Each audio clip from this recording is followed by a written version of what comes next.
Hey you guys, this is Sasha and welcome back to my channel. If this is your first time stopping by, thank you. And if you're returning, thank you again for coming back. I appreciate it so much.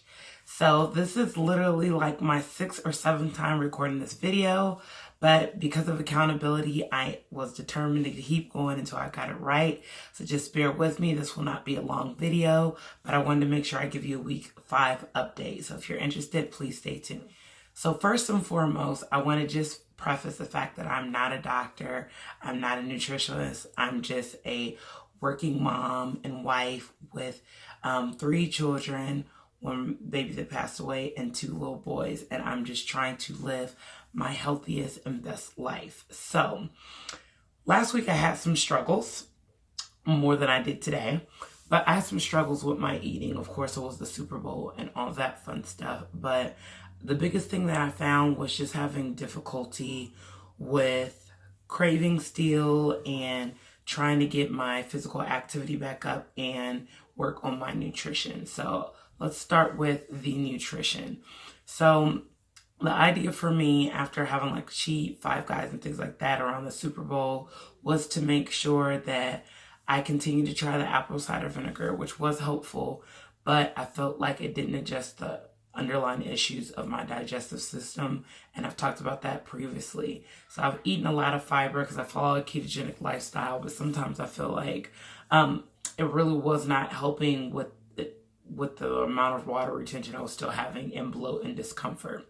So for me, I just took straight keto, salads, green smoothies, getting 5, 6, 7 servings of vegetables in every day, as well as limiting my time frame to a 2-hour eating window. So I was doing rolling dry fast where I would stop eating around 5 and not eat or drink again until 4 the next day. And then I would consume all my water and everything in that time frame. Now, I don't necessarily know if it's the best, but I feel like I saw a lot of good results because it did help with my sugar cravings. It did help with the fact that I wasn't eating, I wasn't snacking, so my insulin would only spike after I would eat, and then it would go down, and I was able to hit autophagy, which is that point in your body where your cells can rejuvenate, which was one of my things when I talked about the hip pain and stuff last week. Side note, if you've not seen last week's video, I will link it in the iron cards above, so you can go ahead and check that out, as well as the rest of the playlist is in the description down below. So the other thing that also went on as far as my physical activity is dealing with my hip pain. So my goal with being in autophagy was to really help rejuvenate if there's any kind of damage that was going on with my hip, because I was feeling a lot of discomfort. I wouldn't necessarily call it pain because it wasn't chronic. It would just be more like an agitation. And so I modified my workouts. Last week I talked about I really just didn't feel like I was getting a lot of physical activity in there. I rectified that this week by exercising every single day, but I changed up my workout. So I wasn't doing running.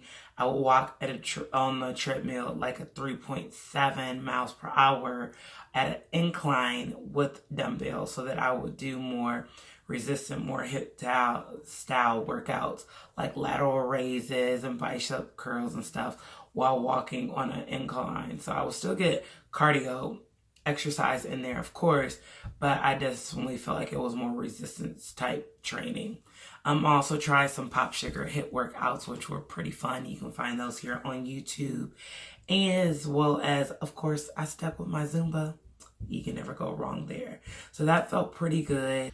I really feel like by doing those workouts, it really helped with my hip flexors, stretching and building them up in a different way. And so I didn't feel a lot of stress on my joints, which was really nice. And I'm definitely thinking about incorporating it for the rest of February, because the hip workouts I could modify. I could do a lot of differentiation in my exercise routine. And so I really felt like I was seeing some of my fitness show, like some of my ab definition, things like that, try to come back into play, which was really nice. I mean, I don't have 6-pack abs, but the fact that I could actually see a little bit of ripple in my gut was pretty nice. So that was very exciting. if you hear background noise, sorry, kid life. I've been recording for like the last 2 hours because there seems to be something going on, but we're just gonna wing it and go and all the rest of that stuff. So that was really good. So let's just jump right into the weigh-in. So last week I weighed 181 pounds even, and this week I weighed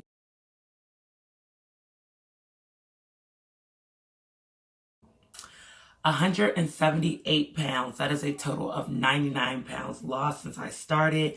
My highest weight was 277 pounds, and my lowest weight I got was 177 pounds even.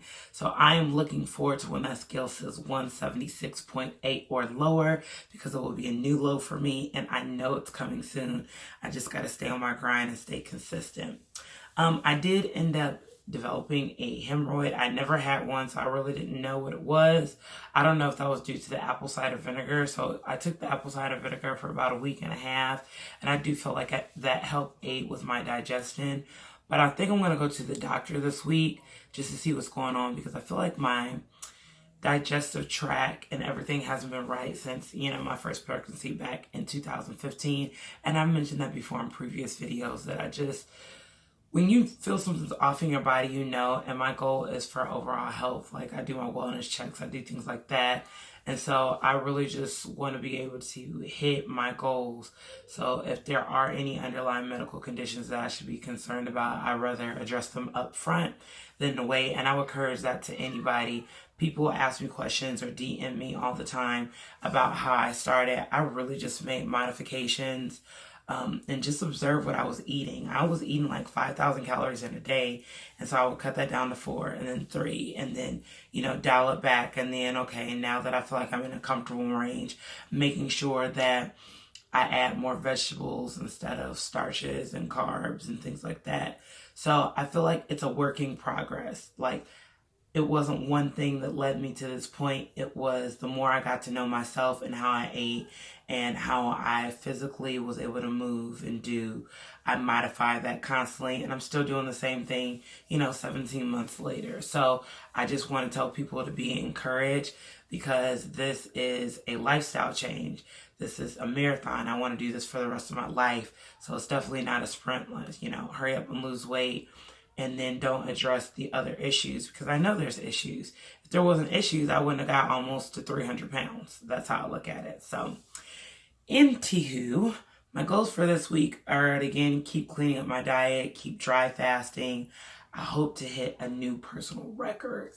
Fingers crossed, you guys. Fingers crossed. But yeah, my kids are walling out downstairs. I gotta go. I will leave you with a body shot, and I will see you in the next video. If you like this video, please share it. Please comment and subscribe. I'm just a regular person that you see, and I'm just trying to encourage and share my story on how I am living my best and healthiest life that I've lived the last 31 years. Oh, speaking of that, I am 31 years old. I am 5'4.5". And like I mentioned before, I've had 3 babies. So those are the little stats that I try to remember to give. Hope you guys have a wonderful and blessed day, and I'll see you in the next one.